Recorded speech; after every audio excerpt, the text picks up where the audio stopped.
Assalamualaikum warahmatullahi wabarakatuh. Alhamdulillah wa kafa wa salatu wassalamu ala rasulillah mustafa wa ala alihi wa man wafah.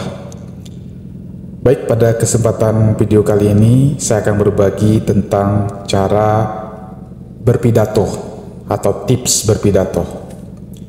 Kita tahu bahwa berpidato ini adalah sebuah keterampilan berbicara di depan umum, di mana kita menyampaikan pesan, menyampaikan informasi ataupun gagasan kepada audien atau orang yang mendengarkan pidato kita. Berikut saya sampaikan panduan ataupun tips ataupun langkah-langkah ya, untuk berpidato dengan baik. Yang pertama, persiapan. Yang kita lakukan sebelum menyampaikan pidato, kita harus pahami tujuan pidato. Tentukan apakah pidato kita itu untuk menginspirasi, apakah pidato kita itu untuk memberi informasi, atau membujuk atau menghibur. Itu yang pertama. Yang kedua, kenali audiens kita, kenali siapa yang mendengarkan pidato kita, termasuk latar belakangnya apa, minatnya apa, dan kebutuhannya apa. Nah, ini yang kita harus sesuaikan dengan isi dari pidato kita. Kemudian berikutnya, kita tulis kerangka pidato. Buat struktur pidato yang mana struktur itu terdiri dari pembukaan, kemudian ada isinya dan penutupnya. Nah, pada bagian pembukaan kita mulai dengan salam, kutipan, kemudian pertanyaan ataupun cerita menarik.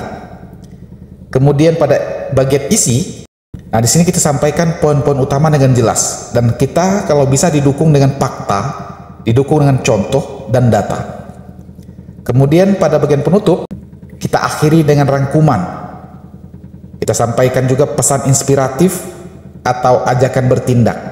Itu yang bagian persiapan. Nah, kemudian yang kedua, kita perlu latihan. Okay. Nah, pada bagian latihan ini ada beberapa poin yang ingin saya sampaikan. Yang pertama adalah hafalkan. Hafalkan poin penting yang ingin disampaikan. Kita tidak perlu menghafal seluruh teks. Cukup poin-poin penting saja. Ya. Cukup kita pahami alur dan inti pembahasan yang kita sampaikan. Kemudian yang kedua, berlatih dengan suara keras. Latih intonasi atau tekanan kata kita. Kita latih juga kecepatan bicara kita. Jangan terlalu lambat, jangan juga terlalu cepat. Bagaimana kita bisa menyesuaikan waktunya. Dan pengucapan harus jelas. Harus terdengar jelas oleh audiens kita.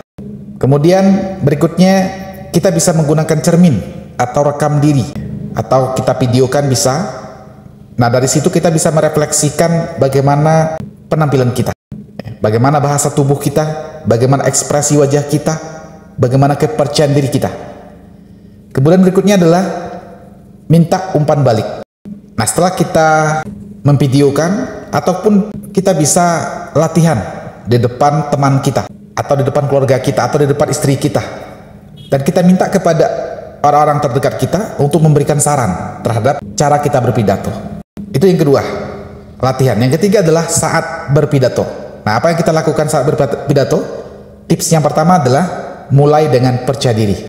Tersenyumlah, tegakkan badan, dan jaga kontak mata kita dengan audiens. Itu yang pertama. Yang kedua, gunakan bahasa tubuh.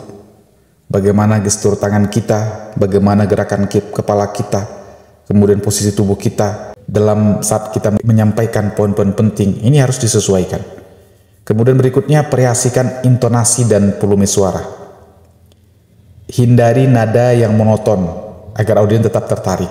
Jadi jangan sampai pidato kita sampaikan itu nadanya stabil saja, tapi harus kita sesuaikan tinggi rendahnya. Jangan hanya tinggi saja atau jangan saja rendah saja. Ini tidak bagus untuk didengar. Harus kita variasikan intonasinya, tekanannya, dan volumenya juga harus kita variasikan. Kapan saatnya kita menyampaikan sesuatu dengan nada tinggi, kapan kita menyampaikan sesuatu dengan nada rendah.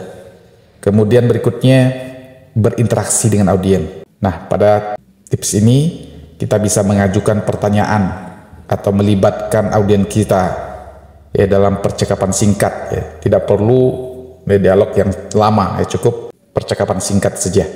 Kemudian berikutnya, sesuaikan dengan respon audiens. Ya, perhatikan reaksi audiens. Bagaimana reaksi audiens kita, dan kita harus sesuaikan. penyampaian kita tadi dengan reaksi audiens tadi. Kemudian yang keempat, penutup yang mengena. Pada bagian ini kita bisa menyampaikan ringkasan poin utama yang telah kita sampaikan pada bagian pidato tadi, isi pidato tadi. Kemudian kita berikan juga pada bagian penutup ini kalimat yang menggugah atau kalimat yang menginspirasi atau closing statement.